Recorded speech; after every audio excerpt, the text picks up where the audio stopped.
Hi class, in this video we are going to talk about the possibility of precipitations of a given ionic salt. So first of all, precipitate is an insoluble solid formed and separate from the solution. And precipitation is the process that the precipitate is formed. But how are we going to identify whether a precipitation will occur? By comparing the ion products Q with solubility product KSP. So similar like in the previous example that we're comparing QC with KC, QP with KP. So now if we want to identify whether precipitations will occur or not, then we want to compare this ion product with solubility product, which is the Q with KSP. So this Q is called as the ion product. So it has the same expressions as KSP, and these concentrations of ion can be taken at any time of the reaction, of the dissociation. So let's look at the examples given here. The example given here, we have a silver chloride ionic salt. So when it dissociates into its respective ion, silver ion and chloride ion, therefore your KSP equals to the concentrations of silver ion and the concentrations of chloride ion. So similarly, if you want to find the Q, that means these concentrations of silver and concentrations of chloride ion are taken at any time of the reactions. So now if we want to compare between the ion product Q with the solubility product KSP, the first scenario is that if you have a smaller value of Q, Q is smaller than KSP, we say that this solution is an unsaturated solution in which it contains a low concentrations of ion. So there is a corrections over here, contain low concentrations of ion, and therefore there is no precipitate form. So let's look at the expressions for Q. If you have a smaller value of Q, indicate that it has a low concentrations of Ag plus Cl minus. So refer back to your equilibrium equations. Lower concentrations will result in the equilibrium shift to the right-hand side. So the silver chloride will further dissolve to create more Ag plus and Cl minus. And therefore, we can say that the solubility increases. Equilibrium position shifts to the right to increase the solubility. Therefore, more solute can be dissolved. So in an unsaturated solution, you still can add in more salt. It will still dissolve, no precipitation form. So another analogy for you, similar like this before, using a padman. So as when Q is smaller, we're following the mouth of a padman, so the equilibrium shifts to the right to dissolve further. So the second scenario here, if you have Q equals to KSP. So at this point, we will say this is a saturated solution in which the solution is now containing maximum amount of solute. Maximum amount of solute means that you cannot dissolve further. This is the maximum level, whereby you can see a clear solutions. No precipitates form at this point. However, you need to remember that if you add extra solute at this point, you add extra solute into a saturated solution, then the added solute will become precipitate. It will become an undissolved solid. All right, and the last one over here, we have Q's greater than KSP. So when you have a very high value of Q, we say this solution is a supersaturated solution. So the word super indicate that it has high concentrations of the ion. High concentrations of ion will result in the precipitate form. Alright, so let's look at the Q expressions and the equations on the top here. So if let's say you have a higher value of Q, that means you have high concentrations of Ag plus and Cl minus. So back to your equation, higher concentrations will result in the equilibrium shift to the left hand side. So when equilibrium shift to the left, you are creating more silver chloride ionic salt. So precipitates of this AgCl will form. So the AgCl prefer to stay as solid, and that's why you see the precipitate. Equilibrium position shift to the left to reduce the solubility. Therefore, precipitates form. Padman analogy. If Q is greater, then following the mouth of the Padman, equilibrium shift to the left-hand side. So let's look at the questions number 1. Predict whether a precipitate will form when 100 ml of 0.2 mol per liter silver nitrate solution is added to 25 ml 0.2 mol per liter NaCl solutions. So given in the questions also, you have the value of KSP AgCl. So this is a very important clue. So we know that AgCl is the ionic salt. If you want to do a small little diagram, so that means if you have the silver nitrate solutions add together with the NaCl solutions, it will produce a mixture of the solution. So in this case, you need to write an equation. So silver nitrate is a soluble salt, so we put aqueous. And ACl is also soluble, so aqueous. So mixed up together, this reaction is a complete reaction. So silver will combine with Cl to give you silver chloride. So silver chloride, the clue is already given. So it will be a solid ionic compound since you have this KSP value. Alright, and then another products over here, you have your sodium nitrate. And then again, this will be an aqueous solution. Alright, once you got out these equations, we know we have our targets over here, silver chloride.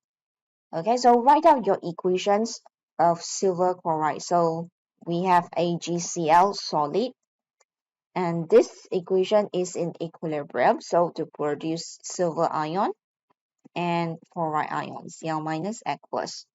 So from here, we can write out your Q. Since we want to predict whether precipitations will form, we need to compare Q with the KSP value. So both Q and KSP refer to AgCl. Of course, in this case, you can write out first your Q expression. So Q equals to silver ion concentration and Cl minus concentration, both raised to the power of 1. Okay, since the equations have already balanced. But we want to identify what is the concentrations of this Ag plus and Cl minus. Then we have to look at the informations given. So in the questions given, silver nitrate is 100 milliliters, 0.2 mol per liter. And then for sodium chloride is 25 milliliters, 0.2 mol per liter.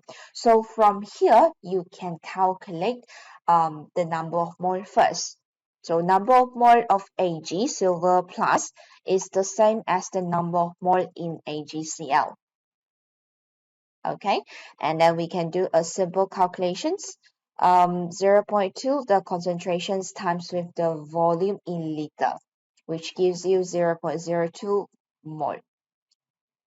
Okay, and then for the sodium chloride, so number of mole of Cl minus.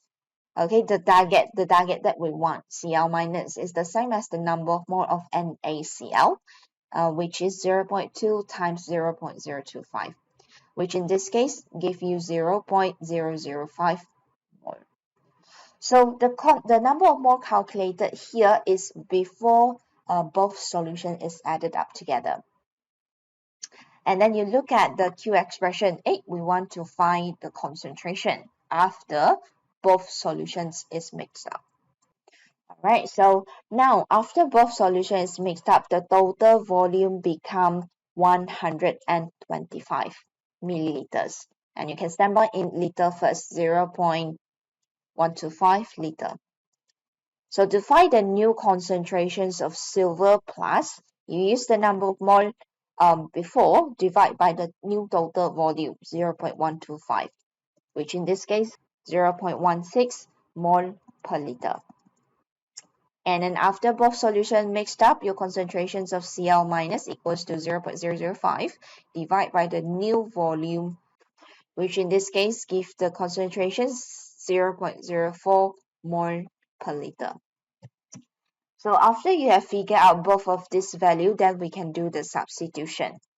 So substitute back into your Q expression. So concentrations of Ag plus 0.16, concentrations of Cl minus 0.04, which give you the value 0.0064. So you look at the KSP value given in the questions. We have 1.8 times 10 to the power of negative 10, which means Q is much greater than KSP. And then you need to indicate this solution is supersaturated, and therefore precipitations occur. Okay, there will be precipitate form. Precipitation happen, or you want to write precipitate will form. All right, so let's look at the overall answer for your questions 1. So there's 2 equations for you, the reactions equation and the dissociations equation of ionic salt.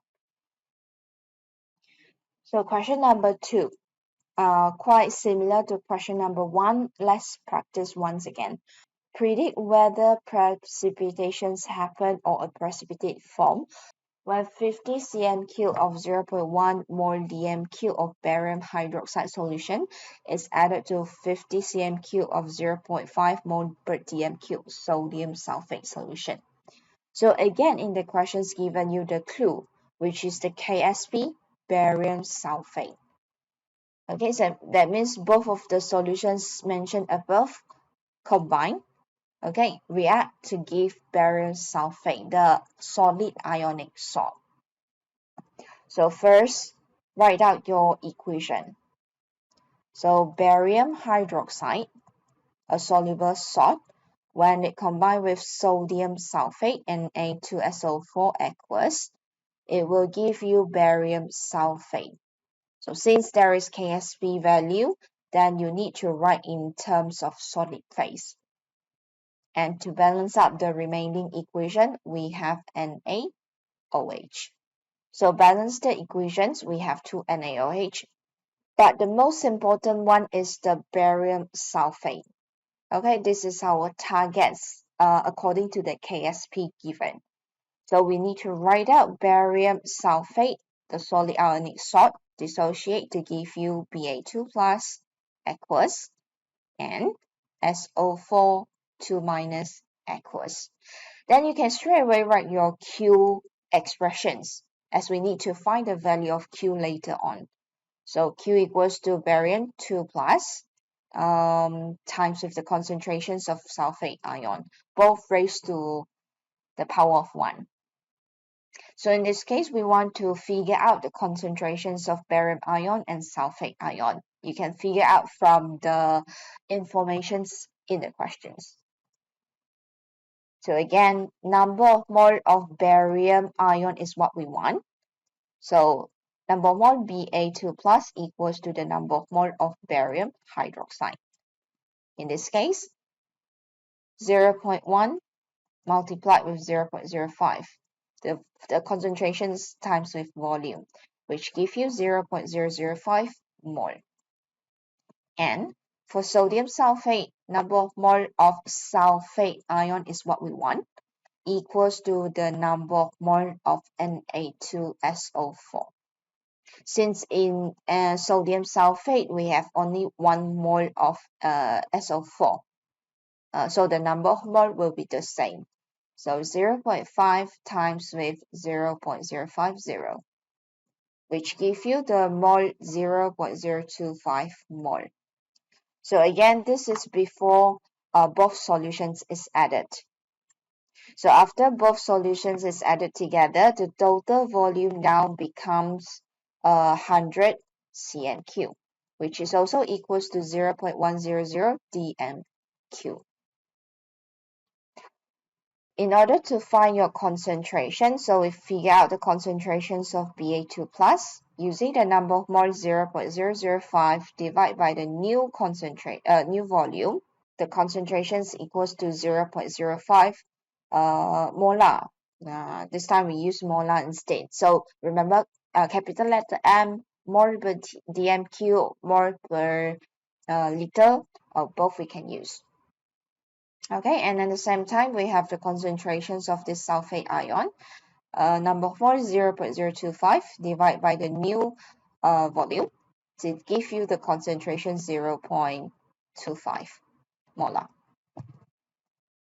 So substitute back into your Q expressions. 0.05, 0.25 to give you the value 0.0125. So again, the value of barium sulfide, the Ksp given is very small. So we can also make our conclusions similar like questions number 1. So since Q is greater than Ksp, this solution is a supersaturated solution. Therefore, precipitations happen or the precipitate will form. So this is your overall answer for questions 2. So next, please try your example question number 3 and it will be discussed during the next hybrid lesson. Also try the exercise 2 questions 1, 3, and 4. This is actually 1, 2, 3, 4, 5. Yeah. So questions 1, question 3, and 4. The other questions you may try also and can check your answer after the answer is uploaded into Google Drive. So I'll see you again in the next video.